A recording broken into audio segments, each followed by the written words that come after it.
Right, welcome to part 3 of the big carbon debate today. I hope you've been following it through, and I gave a little bit of background before.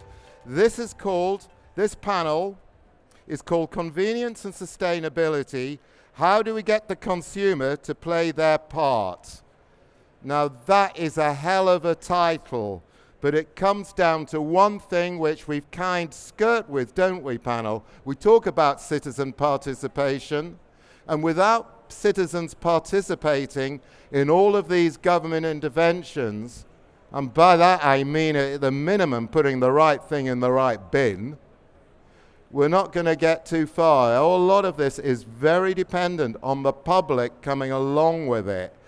Now, I've been at meetings where they say, we mentioned before, waste management consistency. They say, make it simpler and everything will fall into place. Make it consistent across the country. When you're listening to these 5 brilliant experts, just think of some of the questions you might want to ask them. I'll tee you up, make it easy. Things like, is it enough just to simplify it, the system?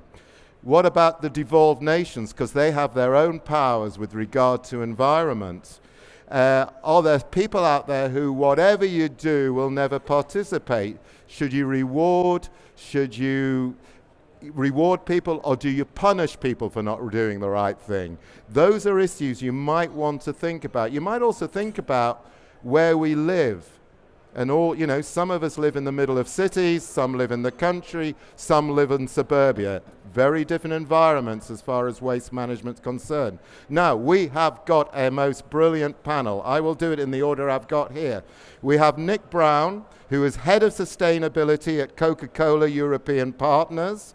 We have Peter Maddox, who's a director of the Waste Resource Action Programme, WRAP, and involved with the UK Plastics Pact and the court-old food waste agenda.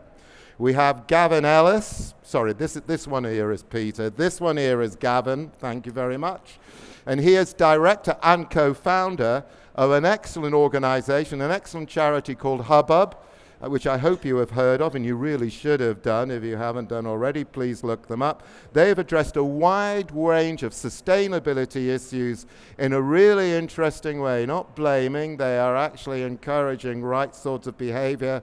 And it's not just packaging they've looked at, and they certainly have looked at litter and coffee cups, but also clothing, food waste. And I was really interesting to see the bit about flying and the bit about so much of this flying. Was it 30%?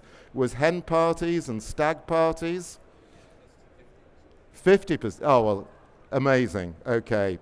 So, which is incredible. Libby Peake, who is taking midfield position here, is the Senior Policy Advisor of Green Alliance. That is an independent think tank and charity focused on ambitious leadership for the environment. And they work with a lot of business leaders, a lot of NGO leaders, and politicians from across all parties. And then finally, we have Jane Skelton. And a lot of you may have known Jane from Sainsbury and Marks and Spencer. And Jane, I think it's fair to say you are, well, a well-known packaging star, I think is how we can modestly put it. So why don't we just sum it up that way? Now, how long have you been told you can speak for individually? Because that's what you're going to do, yeah? Do a quick few minutes each before we get into the discussion. Would you? Nick is always shy at coming forward. So, Nick, if you could kick us off. Thank you. Good afternoon, everybody. Thank you, Martin. My name is Nick Brown. I look after sustainability in Great Britain for Coca-Cola European Partners. So we manufacture and distribute products for the Coca-Cola company. And in Great Britain, we've got 5 factories. We use about 170,000 tons of packaging a year. So managing packaging as sustainably as possible is really, really important to us. And when it comes to climate and carbon, which is what this session's been titled, the science is absolutely clear that by 2050 at the absolute latest, but almost certainly much earlier than that, packaging is going to have to be zero carbon, and business models are going to have to be zero carbon. And if I look at what's going on in retail and in FMCG, I guess I see 3 packets of work. One is how do businesses optimize what they currently do. So there's lots of things in there about design for recyclability, improving the use of recycled content, eliminating unnecessary packaging. That's one area. There's then another packet of work which is around optimizing collection systems. So organizations collaborating to try and improve household collection systems, litter management, and things like deposit return schemes. And I know Martin earlier on talked about the policy packages that are going through at the moment, and I would echo what he said, that if you don't understand those, talk to a good trade association who can help you. And then the third area is more innovative models, not just for packaging, but for product delivery and dispense. And the consumer will play a key role in all of those, whether it's recycling what they currently have, whether it's using new household collection systems and deposit return schemes, or whether you're asking them to do something quite different with returnable or refillable packaging. And I hope the debate will talk about some of those different areas, because it's absolutely essential that we, as designers within the system, design things that work for consumers, because that way they will have a chance of being adopted. Okay, do pass along. Gavin? Hello. Hi, I'm Gavin Ellis. I'm director and co-founder of Hubbub.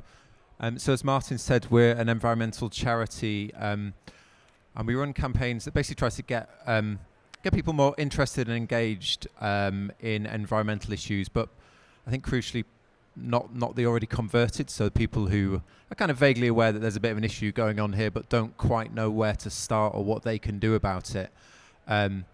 And try to make it really easy and simple and accessible for those audiences to do their bit and get involved. And we do that through what we call 4 hubs of activity, so 4 themes that we work under, which are food, fashion, homes, and neighbourhoods. So they're things that people come into contact with day to day, things that people are passionate about and can really relate to, rather than big abstract issues like climate change, as important as they are. And while ultimately that might be the reason why we exist as an organisation, that's not always the way that we talk to people about it, because people often find that a little bit overwhelming. So we talk about the food that people eat, the clothes that they wear, the packaging that they consume day to day, where they throw things away, the air that they breathe, those kind of things that people can actually relate to and understand.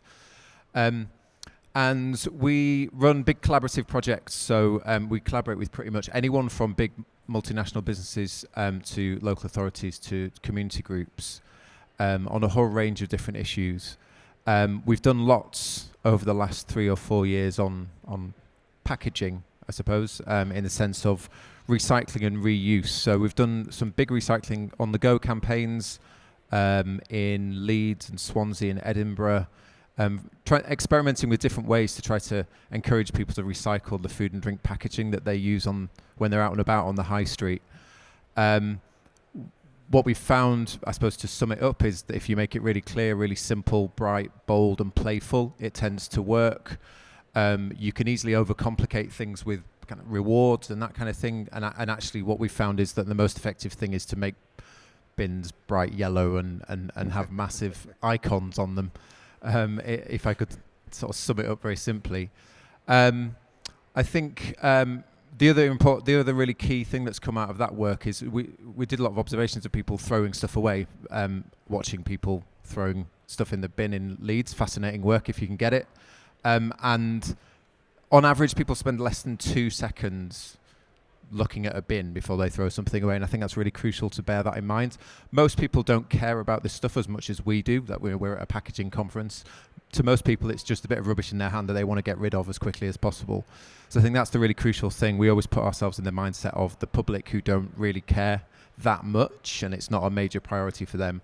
What do they think, and what are the levers for them to change? And often the lever for them to change isn't the environmental reason, and you can find other hooks for the message that are quite good at changing people's behaviour and getting them involved. We've found that local pride and things like that are really good motivators for change.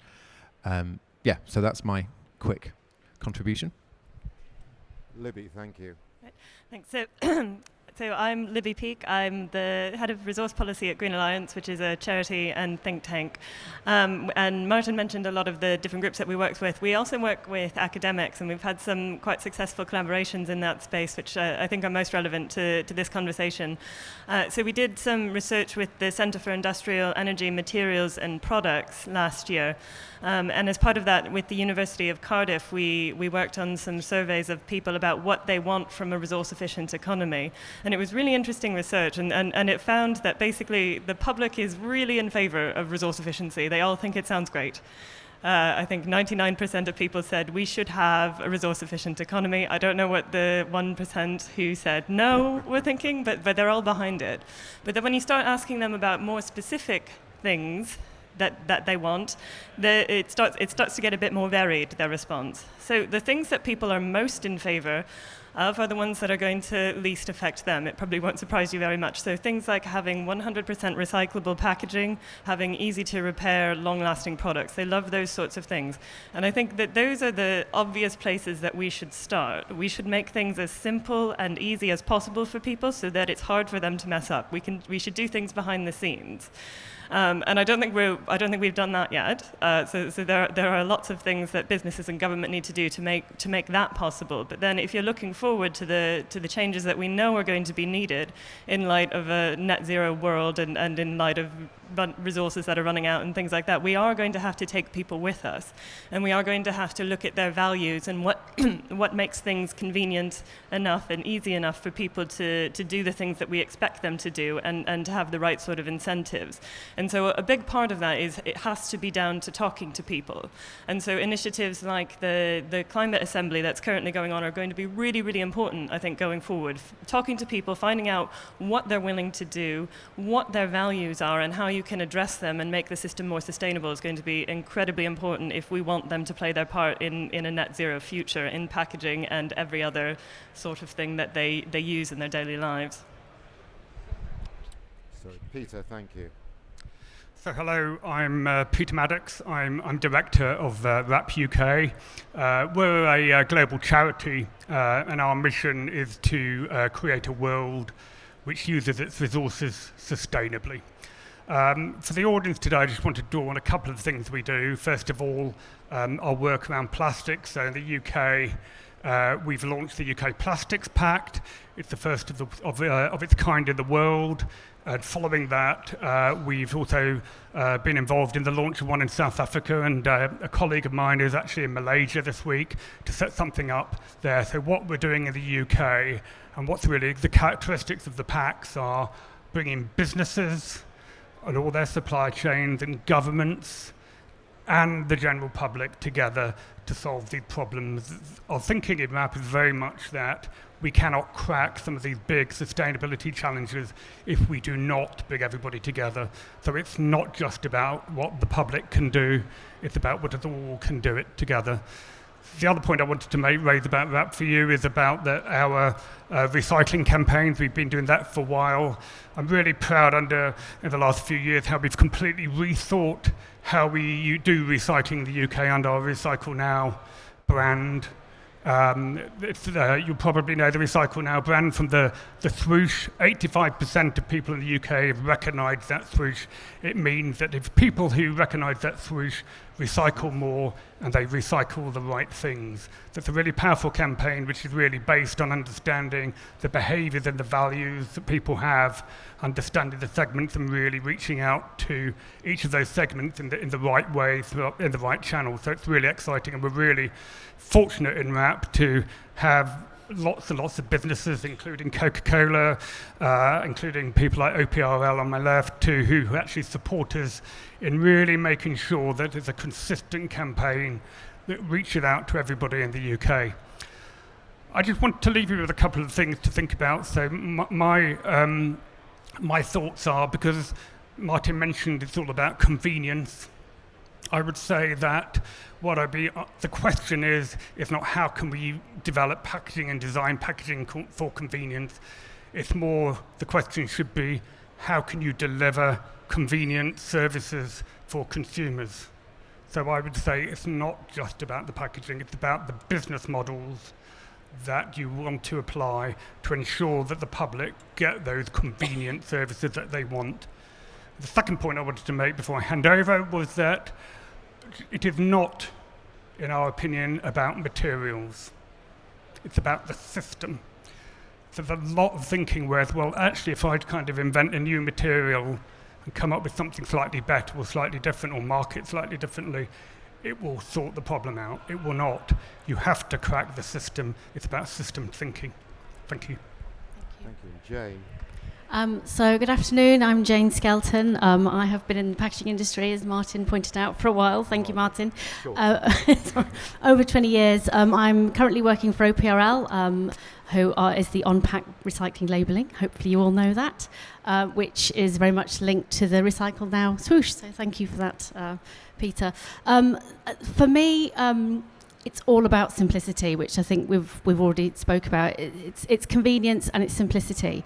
So as a packaging professional, I've always talked to the companies and brands and customers I've worked with that it's got to be easy. So from a product point of view, it's got to be easy to find, it's got to be easy to shop, it's got to be easy to open, easy to be able to understand, and then easy to dispose of. So that's where recycling comes in. It's the easy to understand and easy to dispose of. You know what you're going to do with that piece of packaging.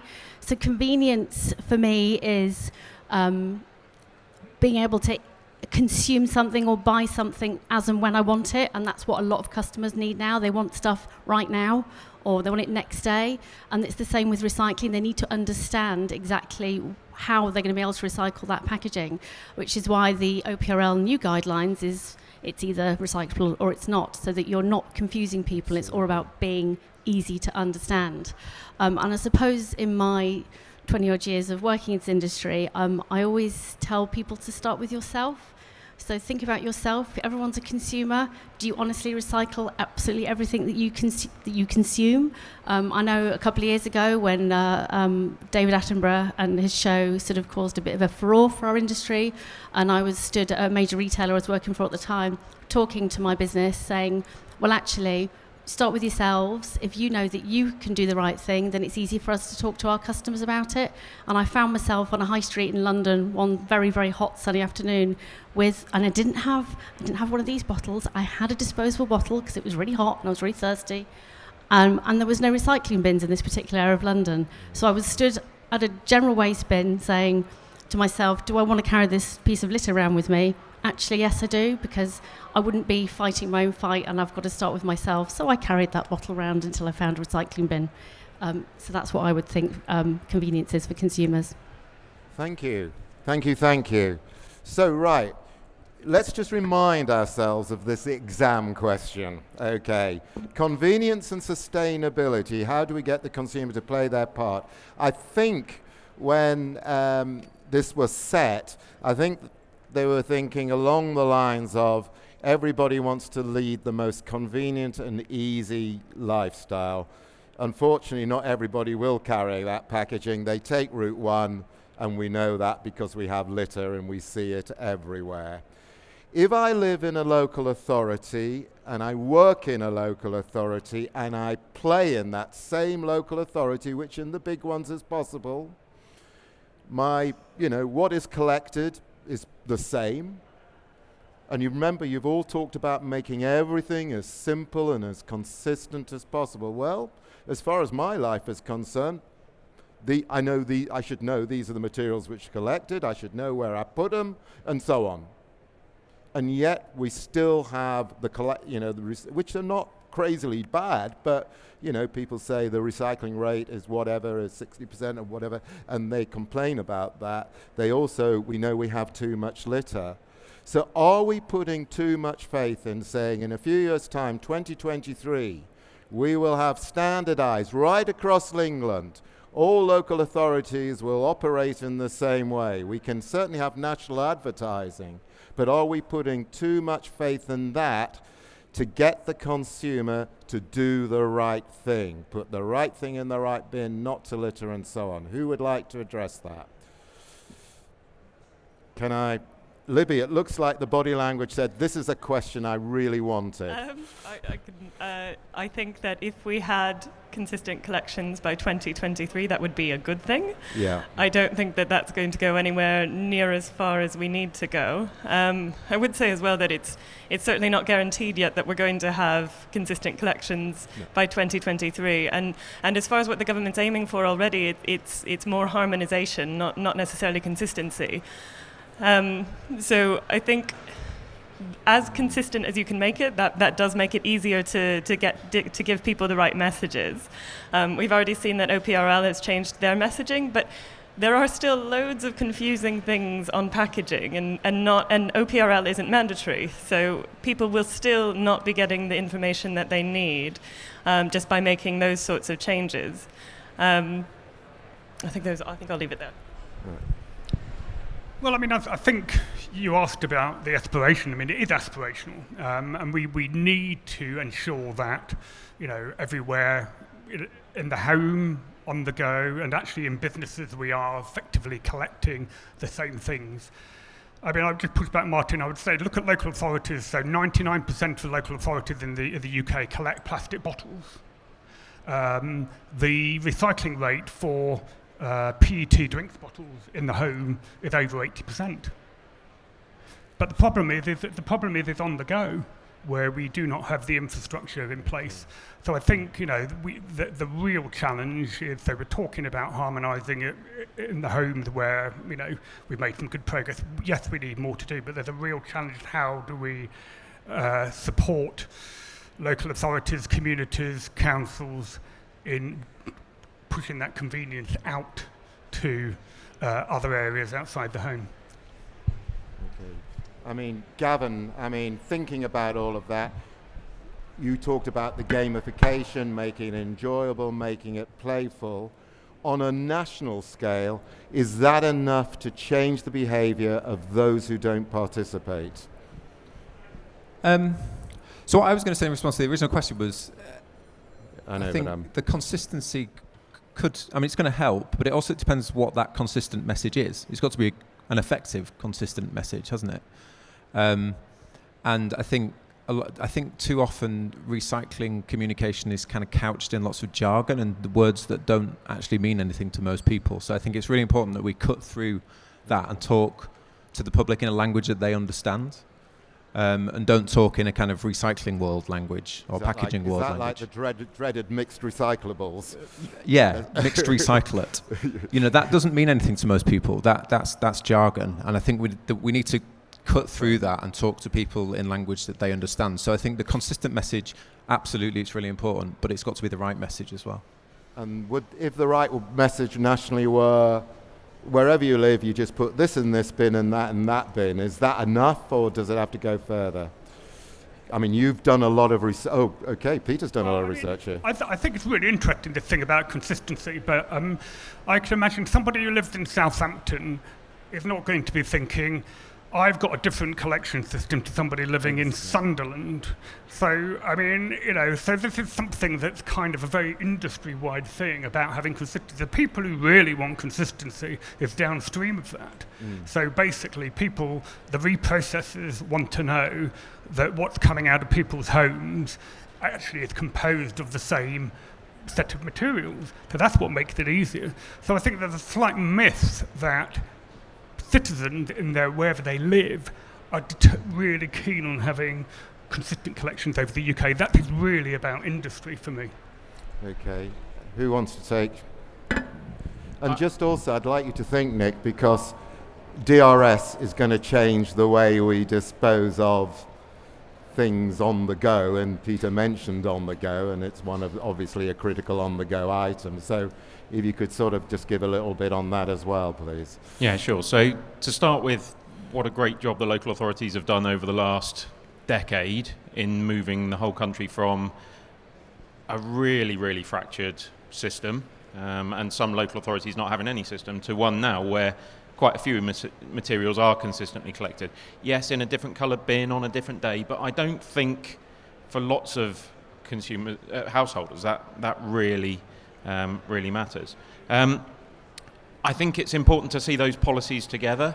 So while I think more harmonised and consistent collection is important, it's only one of several things within those package of legislations. And the other one is a much better funding mechanism for supporting communication and for supporting out-of-home collection. So for me, those things all together are likely to make a reasonable difference without it being consistent collections on its own. That's the breakthrough piece. In terms of deposit return schemes, if we take a step back to what are the barriers, why do people that don't recycle beverage packaging claim that the reasons are? The biggest one is still, I don't know what can and can't be recycled. Now, I would have hoped that all the media attention over the last few years would have brought that down, but it really isn't. There's still a lot of people who are confused. The Natural Source Water Council put out something the other day that said 30% of people still aren't sure whether a plastic bottle can be recycled. And given that pretty much every local authority puts a leaflet through someone's door or puts some communications out saying we collect plastic bottles, there's clearly stuff to be done to get that simple message across. The other barrier that they say is I don't know what the benefit is. Messages like recycle and save the world just don't seem credible. So you need a message that is more impactful. Recycle this bottle or this can and it will be back on the shelf within 6 weeks, something that's really tangible. And the third one is it can be a bit complicated, and definitely it is when people are out and about. So we are planning for a future across Great Britain where our packs are in a deposit return scheme. So it will be very clear to people what they do with beverage packaging. They take it back to where they bought it from and they're given the money that they originally paid for the packaging back. So we are assuming that will be much simpler and the beverage industry will start communicating that much more clearly.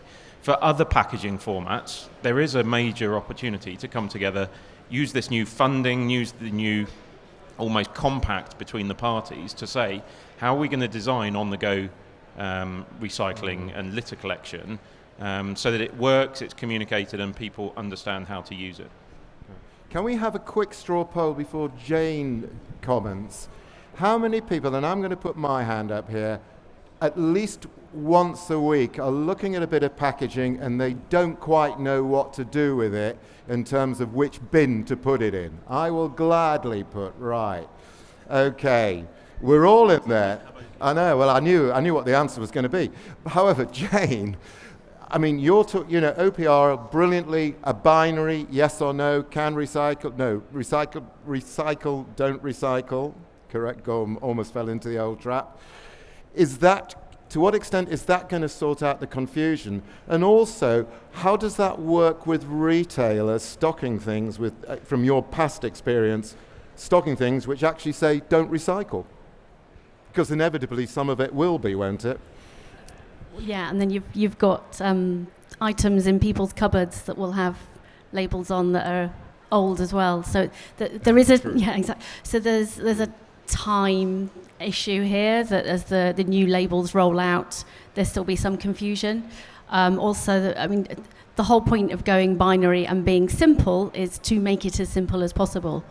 And the comment I was going to make, actually, is that there is still a disconnect, and I know we've got a lot of data, but it depends on how you manipulate that data. But for me, there's still a disconnect from the percentage of packaging that's being recycled versus the amount of consumer complaints is probably the one, or certainly the consumer sort of heat around the subject. The two are separating, so the recycling rates aren't necessarily going up anywhere near as quick as the level of noise from consumers about what isn't recyclable. So for me, there's a behaviour change, there's a shift in what, it's just human nature. What you say you do and what you actually do are not necessarily two different things. So I would, love to work with Hubbub and work out what we can do to make people recycle more. But it's just making it simple and making it easy. Right. And just finally, Libby, on this, before we throw it open to the audience, I mean, you do talk to quite a lot of politicians and that level of people. Is that the vibe we have at the moment, that they are saying it's all about making the system simpler, or is there something, because I have it in my mind, there is a psychological thing here as well. And as you can tell, I'm not entirely convinced we can get people to do the right thing even when we have the right systems in place. I wonder if there is a bit of a barrier, and whether some of your work you did recently on plastics might have sort of led you into some of that as well. I think to expand on what Jane said, it's not only about people's reported actions that there are discrepancies, but also in terms of their attitudes and their behaviors. And we know that people are quite concerned about plastic, and people are saying that they're changing their behavior about plastic, but when you look at the figures and when the businesses look at the figures of what people are doing, they're not necessarily changing their behavior yet. And that is clearly something that makes it more challenging to make behaviors as sustainable as possible. I would just say at this point, I think that it would be good if we could move the conversation on. I might take a bit of control over it here, and think think beyond recycling, because we've mainly been talking about recycling, and it is hard enough to get recycling right.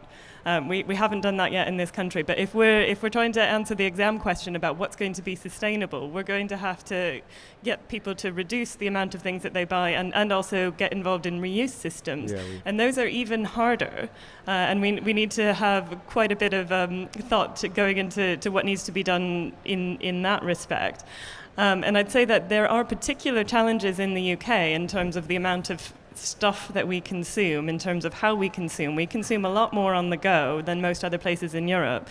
We consume a lot more things in general than a lot of the other places in Europe. Obviously, we're talking about packaging today, but one of the things that I always find most shocking is that in the UK, we consume twice as much textiles, twice as much clothing as basically anyone else in Europe. And so I think that the sort of level of intervention that's going to be needed to get people to be playing their roles is considerably greater than we think it is if we're just thinking about recycling. And to that end, I'd say that we haven't yet got the government strategy in place that is going to start addressing those sorts of things, because we are mainly still focused on recycling, and we need to start thinking about other actions higher up the waste hierarchy. And I think that's quite interesting, and I'll just go back to, God, we could keep going back before. We must get the audience, but as it happens, I mean, we've had quite a few conversations with Extinction Rebellion, and one of the points they make is that as far as carbon is concerned and carbon reduction, the difficulty has been accepting that we're all part of the problem. It's not just business, it's we are the consumers, and we're as much, and they say this is the big difficulty. Gavin, finally, before we go to the audience, we must do this, is, I mean, the work you do tends to be on the positive side of reward to some extent, not the stick, or do you say, look, you're consuming too much, you're doing too much, slow down, don't buy? How does that, where's the balance there? Because you don't want to piss people off, essentially. I don't think you work by pissing people off, do you? Well, I try not to, but... No, yeah, but you get my point. Yeah. But, I mean, firstly, I completely agree with Libby that, you know, we're not going to recycle our way out of this, so we have, and reuse is really difficult. Recycling is difficult enough, and reuse is even harder. And there are, I'm just looking into specifically coffee cups. We've done a lot of work, a lot of research into people's barriers and motivations to using reusable coffee cups. You can get massive discounts for using a reusable coffee cup, but still only about 5% of people do it, because there are other things coming into play. There's habit and there's convenience and all of those things, and they're the things that you have to really delve into to change people's behaviour. In terms of your comment about some positive and negative communications, I think there's more than one way of skinning a cat. We come at it from the positive point of view. We that's kind of what we're good at, if you like. But I think you need the stick as well, and you need policy. You need all of these different levers. We come at it from the sort of playful, soft side, if you like, and try to play into the other kind of benefits of people doing the behaviour, whether that's local pride or saving money or whatever it might be, as well as doing something good for the environment. But that's not to say that the other ways of doing it aren't effective as well. I think you need all of them. All right, that's great. Let's throw it open to the audience. There is a rule that no question can be longer than a minute. No speech making. The man at the back would like to attack. Right. If you get my... Good afternoon, everyone. Just a quick one. Most of the people in this crowd are service providers, or they're designers for primary packaging, or they're suppliers of food products with packaging in them. What would you say are the next most pragmatic steps that we could take to encourage our consumers to play their part in reuse? Did you get that? What can you do to get consumers to play their part in reuse? Instant, sort of in the shorter term, yeah? Yeah, absolutely. Who wants to take that one? You're holding the mic. You look like a man who's thoughtful. No, who is nothing to lose? Chatham House. Come on. No, I don't know if it is actually. Sorry. I mean, we've talked about incentives as well. You know, for people, we've talked about the coffee cup discounts. But for me, it's a little bit like about reuse. It's a little bit like how do you provide that service? So you can see, I've got my reusable water bottle here. So I actually don't want what I need is more taps. You know, so it's actually thinking about how can I fill up my bottle. Frustration for reuse for me is when I go into a coffee shop and I want to sit down, I'm doing a bit of work on my laptop, and I have to have a paper cup, and I can't have a cup and saucer. You know, these are the very, very simple things that we could be doing. But I mean, I think there are reward mechanisms that one can consider to drive reuse, and I think it's just about reaching out, and I think certain businesses could reach out to your client, to the customers. There's certain people who want to do that. So you know, if you're a fast food outlet or a sandwich outlet, you know, if you can provide those services, that food in a way that allows reusable packaging, then you know you might open up, you might get market growth. So there's all kinds of things that you can think about to incentivize your business. Can I pass to Jane, actually, quickly, and then we'll do Nick? So I was just going to say, from a reuse point of view, it's about communication, hints and tips. Remember Blue Peter and sorry, I know that's really old and cheesy, but clearly I'm really old and cheesy, but the Blue Peter fairy liquid bottle and having a reuse, there's other ideas that brands and retailers can do to help consumers understand what they can reuse packaging for. Well, Nick, I can imagine Nick does have a Blue Peter badge, so... I do actually, but not... It's one my uncle gave me, but it's not mine. It's a cloth one. You wear it on the other side of it, yeah. I'd perhaps split it into those three areas that I talked about in the beginning. In the first place, how are you optimizing what you do now in order to make it easier? So I understand if you're providing materials for someone else's product, you're not in control of the messaging that goes on the pack. But are you still following all the best practice guidelines about making sure that when that pack is labelled within OPRL, it is labelled as recycle?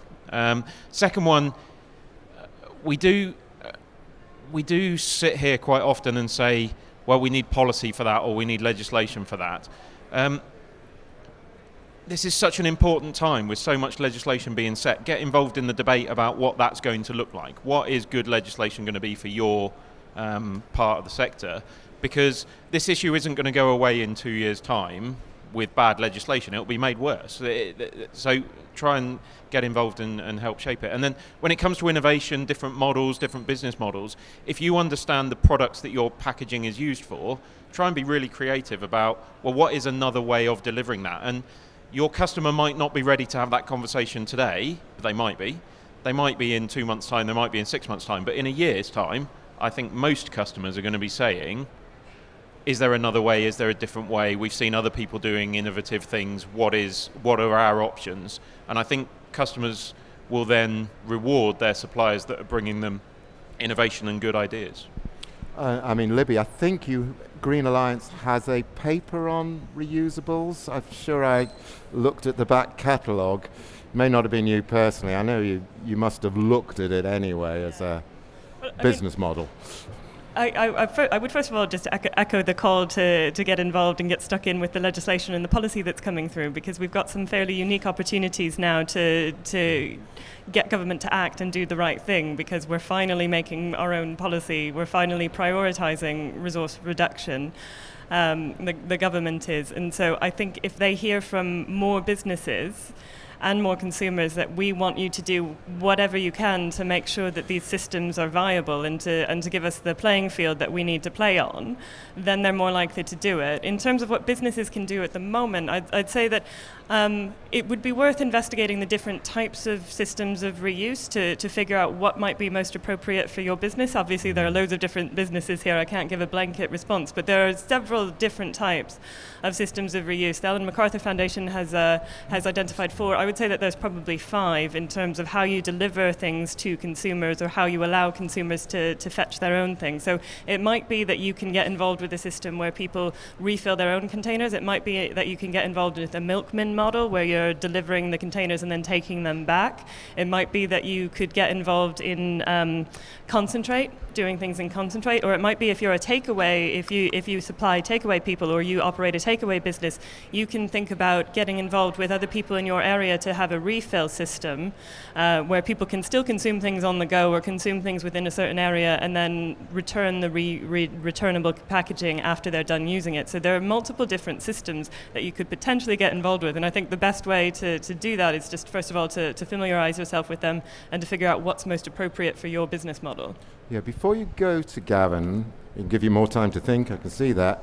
Jane, we have, from your retail knowledge, we know Waitrose has done a lot with the 5 stores now, following Oxford, Morrison's and so on, and setting up the store, and it is. I mean, I was surprised Oxford is completely, now seems to be built around bringing your own packaging. Are we at the stage now we need, because for a retailer it is difficult, you need traceability, you need to operate within hygiene regulations, there's a whole raft. Are we at the stage now we need some government sort of regulations on this whole issue? I mean, if you were still a retailer now, would you feel comfortable? Sorry, that's a hard question. If I was still a retailer, would I feel comfortable? Is that your question? Yeah, with this level of approach to the consumer to bring your own packaging, which certainly Waitrose particularly have pushed on. Well, actually, Sainsbury's and Tesco's and possibly Morrison's have been taking carrier bags recycling for over 10 years. True. 2000, it was with RAP, we did the trials. It's been going on for quite a long time. So I don't think there's a huge... I'm not a retailer, obviously, so I can't answer that question from a retailer point of view. But is there policy required? I don't think it harms to have some policies, but all of the retailers and brands are signatories to the Courtauld and to the Plastics Pact, so they're already working on all of these initiatives together, and they're all members of OPRL, so again, they're all kind of working together to the right direction. Again, it's about simplicity, it's about communication and about consistency and getting the consumer involved in their part. That's simplicity and consistency coming up again. So that's, and Gavin, you've done some work. You've got a bit of science on reusables you can share. Yeah, well, I was going to go back to the question about what suppliers can do on reuse, and I think that there's 2 things that spring to mind. One is good design. And they've got to, it's got to be something that people are actually, like, they want to carry around, and it's a bit of a status symbol. And I think that's started to happen with water bottles and to an extent with coffee cups now, whereas a few years ago they weren't actually things that people really wanted to kind of be seen with. But the designs are getting better, so it's got to be good design. But I think just as importantly, it's got to be affordable as well. And I think kind of a £30 water bottle is just not that affordable to most people. So if this is going to move beyond the kind of wealthy middle classes, then it has to be affordable as well. And we can't expect everybody in the country to go out and buy a £30 water bottle. So good design, but making sure that it's good design and affordable as well. Yeah, I think that's a great point about affordable. Now, another question, if we're allowed time. Do we have someone in the audience? Someone has got a question, and it's Dan, right. Do you even need a microphone, Dan? The man from Summit, right. Well, just touching on the... what you were saying about the affordability, that comes down to education. And it seems to me, it's very hard to bring this point across without getting criticised, but people that are more well educated care about it, and people that are less educated and maybe shop at places like Iceland don't care. And I've seen it, I've gone to different places. it's hard not to say, but how do you then bring the drivers for the people that maybe are less well educated to care and actually want to recycle, want to become sustainable, and want their purchasing habits to become something that's going to last us well into the future and become sustainable? Well, that's quite a big statement you've made about profiling society in that way. Is there evidence to suggest that consumer involvement is based on education or intelligence? Education. Education. Really. No, this is why it's coming into schools. I didn't know whether you were looking for genetic modification. But again, I'm going to, well, Peter and I think Gavin probably sit on, oh, sorry, the microphone would help. Who wants to go first there? Do you want to do, because you both sit on a ton of research. I think it's absolutely right. I mean, I think we would be foolish to think that everybody in the country has exactly the same values and attitudes to all this. So we just need to recognise the segments. So personal anecdote. So in my local town, I live near Stony Stratford, and I went into the zero waste shop. It's opened up one of those little community kind of activities. And I was having a look round, and there was some interesting all around me. There were lots of people, strange enough, around about my age, no kids, and they, brought their containers in, to refill with pasta and rice and do all various other things. But it's very clear, there's a clear group of people who do that. I actually looked at it and I thought, oh my goodness, this is really, really complicated. I have to weigh my container, I have to fill it up. How am I going to do all this? I didn't want to do it. So I thought it was really interesting, so I didn't want to do it. So I think you're absolutely right. We need to think about our business models to meet the whole range of people in the society and help them all in their own way to become more sustainable. We have to be sensitive to that. Otherwise, it just won't work. Gavin, I think there's a bigger issue. It's not just about packaging, is it? I think that sustainability is perceived, rightly or wrongly, as being something that costs more and that you need to be wealthy in order to do these things. So how do we break down those perceptions? I suppose by showing some of the other benefits, whether that is that actually some of this stuff will, over time, will save you money, or there are other social benefits, or whatever it might be. But I've seen some kind of ridiculous statements of sort of eminent sustainable fashion figures talking about how you should be buying Stella McCartney jeans because they last, and that is not. That's good. That's not a reality for most people. So it has, we have to try to break down this misconception that sustainability is expensive, when actually in many cases sustainability will save you money. And Nick, you've sort of seen it, and we'll come to Jane, but I mean, if I'm thinking of University of Reading, I mean, you're talking with students, I mean, educated. Did it work? I was going to make a slightly different point, which if you look at quite a lot of societal change, and if you look at a lot of the sustainability issues, you said not everyone should have £30 water bottles, but I guess there's probably 2 on the table. £5. But the broader point is lots of these societal changes do start with making something a status symbol. And if you look at electric vehicles, for example, the manufacturers haven't started on the whole with electric vehicles which are for everyone, because they know they're a bit more expensive. So they've started with electric vehicles which are more premium, more aspirational brands, with the intention that over time, as that technology gets improved, more people want it because they see more affluent people having it, and it then trickles down. And you can look at lots of different types of technology which has been adopted using that route. So I used to think if it doesn't work for everyone, it's not the right solution. But I now understand, or think, that there's a lot of merit in pushing something that is going to be a bit more expensive in an area that is likely to be more open to spending that money, and then using that to prove concepts, to let it roll down and ripple down. Welcome to economics, early adopters. Can I just make a quick point on that, which is I think there are different ways to make things kind of desirable and make them status symbols. And so one example is Love Island and water bottles. And actually, we had a debate in the office about this, and I've got no idea what the right answer is. But what had the biggest impact in terms of reducing plastic? Was it Blue Planet or Love Island? Because actually the number of people who went out and bought the reusable water bottles as a result of Love Island. If I've got loads of blank faces. Nobody's watched Love Island. What is Love Island? They have water bottles with their names program on them, and then people went out and bought their water bottles with their names on them. So I think there are different ways to make things status symbols to different audiences. It's not just about making things really kind of high-end and expensive. And Jane, recycle, don't recycle as an OPRL. In terms of reading labels, understanding labels, is Dan's education point a factor which came up in any of your research? I think there's no doubt there's a requirement for more education. I'm not sure I necessarily agree that people who aren't as affluent don't think the environment and sustainability is an issue. I know what you were trying to say. I think it depends on what their priority in life is. I was going to say, who remembers Weigh and Save? I'm going to show my age.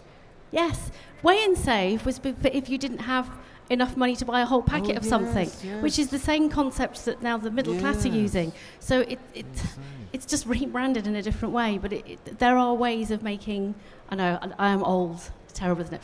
But there are ways of making this more accessible, all of these ideas, reusable, to be accessible to everyone and not just, and I love Waitrose, by the way, but people who shop in Waitrose, sorry, I love all the brands. Yeah, I would just think we should say you don't have to be affluent to be well educated. I'm hoping that's not something we're subscribing to here, and it's not a sign of that. Libby, please. I think it's probably worth remembering that as well that affluence tends to correspond to higher environmental impact. So you might be more aware of the issues of sustainability, but you're still probably in most situations causing more of an impact. So it's not necessarily about raising awareness actually that's going to change things, but things like making the sustainable option the default option are going to have much more impacts along the way, and that's something that we've seen in our research, that people don't understand or they believe that green things are more expensive all the time, and that's not necessarily true. And so I think that there's work to be done, first of all, to change that perception, but also to change that reality and make it so that the default and the easiest thing to do is also the most sustainable thing. Thank you. I've no idea when this session is supposed to end, but we'll have more questions. I just wanted to make one point, and that was when you're talking about education, and not particularly affluence, but education. That's what he said. Is there a piece there that needs to be done on litter? Because we've talked all this about recycle, binning, and all this lot. There seems to have been no mention at all about the amount of litter that particularly quite young people are very happy to just throw out car windows or on the floor or anywhere else. And you might even mention students, as we know, from certain cities Lots. like Leeds, Manchester and so on, where in the areas they live. Yes? Do we want to talk about... We could talk about litter. Thank you very much. I'm not sure... I mean... Sorry, what was the specific question is, does there need to be a debate about litter? More education about litter. I don't think any of these people are going to say, no, there shouldn't be. Am I right? I mean, I think we definitely. I mean, I think the question on that has always been who is going to pay for this education, but we know where extended producer responsibility is taking us on that. With that in background, please do comment on that if you want to. I can't remember exactly what the statistic is, but I heard quite a shocking statistic about the amount of litter that is actually caused by people not wanting their partner to know the sorts of food that they're eating. Oh. So I think that education can go some way towards doing it, but that's not going to do anything about that sort of littering. So I don't know if there's some sort of campaign to make it less shameful to eat certain foods or to stop those foods being so popular, but I think both of those would potentially have bigger impact in that regard. Actually, Libby, you're correct. There are people who litter for that reason. Yeah, just very briefly, I think people used to think that if you can encourage more people to recycle, you will have less littering. But in terms of those barriers to recycling that I talked about earlier, if you ask people who litter, you get other drivers, like lots of people seeing it as a way of rebelling, looking cool in front of their mates. They don't want to carry something around that they perceive as yucky. So they're very different drivers. So I think you do need potentially different types of education and different types of communication to try and bear down on litter. What I would encourage is The Great British Spring Clean from Keep Britain Tidy is just about to kick off. So have a look at the website. It is trying to get as many people as possible, and last year they got 500,000 people out in their communities, because one of the barriers to one of the things that seems to have a behavioural impact on people littering is when communities look clearer, when there seems to be more of a pride in place, when they've seen members of the community out clearing up their community, people are a bit less willing to litter, and when there's less litter around, that seems to encourage less littering. So if you haven't yet got involved in things like the Spring Clean, go and have a look at the website. Excellent website and easy to join an event or set up your own. So if the Great British Spring Clean does what you say, why do they do one every year? Because it's not big enough yet, Martin. Oh, More it's not people big need to be enough. supporting it. Right, we're God. I'm not a Daily Mail reader, but someone told me they are doing something in that direction. I've forgotten where we are. Do you want to say anything about Jane? Are you? Shall we have another question from the audience? Do we have a hand? We have a lady at the back with a red. I always want to do this. The lady in red, ish, sort of, yeah. Is it your friend? Oh, my Hello. friend. I thought it was your friend. Do you think that the industry's focus and consumer focus on end of life is that it's more important at the moment? I feel people are talking about it like recycling is hampering the industry actually coming up with sustainable solutions for things like the carbon impact, the water impact, and the land use, etc. Because I mean, even this talk, which was carbon debate, is talking about recyclability. Yeah, I think probably you're thinking of not just the packaging, but the product itself as well. Well, also how the packaging's been made, what the packaging's come from. Fair. Yeah. Who wants to take the lead on that one? Jane, you're the packaging expert. Oh, Nick does. So can't no stopping him. Yes, really important issue. We certainly as industry don't want to be making steps now that in 2 or 3 years' time we'll understand better and might regret. In the beverage industry, though, the vast majority of the carbon impact, or the biggest part of the carbon impact, is in the packaging. So it's around half of our carbon impact as an overall business is in the packaging. And by using lightweight materials that are recycled, ideally back into more beverage packaging, it does make a massive impact to the carbon impact, massive impact to the carbon footprint of the beverage industry. I was just going to say, apologies to my packaging technology friends in the audience. A good packaging technologist will think like life cycle analysis rather than just end of life. So they'll think right from the start what packaging is going to be good enough to protect that product through the supply chain into the consumer's hands or their homes, and then recycling being the final thing that it does. So I'm not apologising, I'm bigging you up actually, aren't I? Well done. There you go. Yes. Yeah, I mean, I think that I think one of the challenges for the packaging industry really is that you just haven't explained very well what packaging is for. So I absolutely agree. The whole point about, it's there to protect a product, which is almost certainly, apart from drinks maybe, but almost certainly it's got a higher carbon footprint, higher water footprint, higher land use, etc., than the pack itself. And I think that's why, you see consumers being really cross about packaging. We do not understand. They do not understand it. Opportunity there. Okay. Libby, please. Yes. I don't know how many people are following the Environment Bill's passage through Parliament. It is undergoing its second reading today, and this is something that's really, really important, and this is going to affect all of us, and this is what is going to potentially enable us to change the packaging system and change other systems. And I would say that it is unhelpfully framed still around end of life and end of life impacts and costs.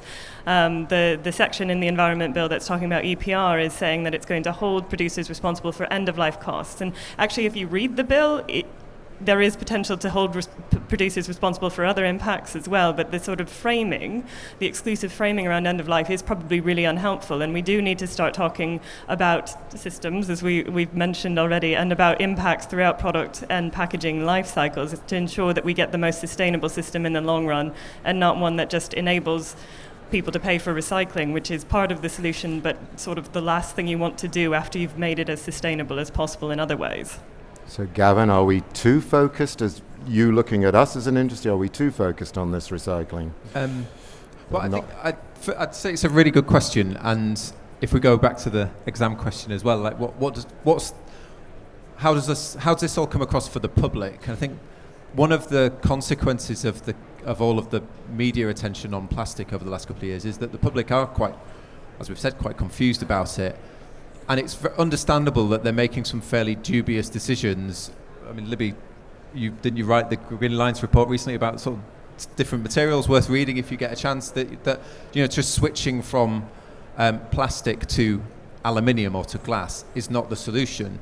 But it's been presented as the solution because of all the anti-plastic hysteria that's out there. So people are now thinking, well, it's better if I get my water in a glass bottle rather than a plastic bottle.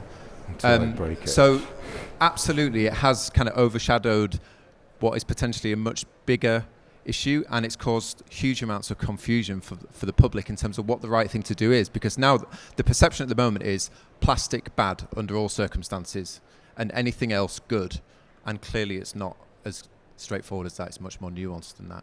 Right, I think, Peter, did you have anything else? Right, I thought you looked at me there. Apparently we've got to end this in how many minutes? About 1 minute, right. A very quick, from each of you, going back to the exam question, how do we get the consumer to play their part? One quick idea each. Is that horribly unfair? Come on. Everyone become OPRL members. Surely that's the answer.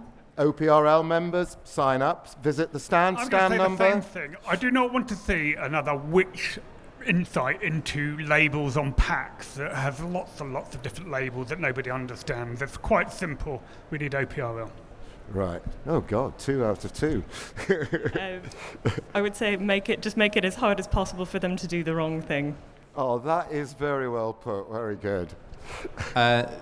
Consider what they're interested in rather than what you're interested in. And Nick, sorry to put you last. Well, same as Libby's, design systems that make it as easy as possible for consumers to do the right thing. Excellent. You know what? I feel very privileged to have had such a brilliant panel here. So, Nick, Gavin, Libby, Peter, and Jane, you've been absolutely fantastic. Thank you. Can you please all give a massive round of applause?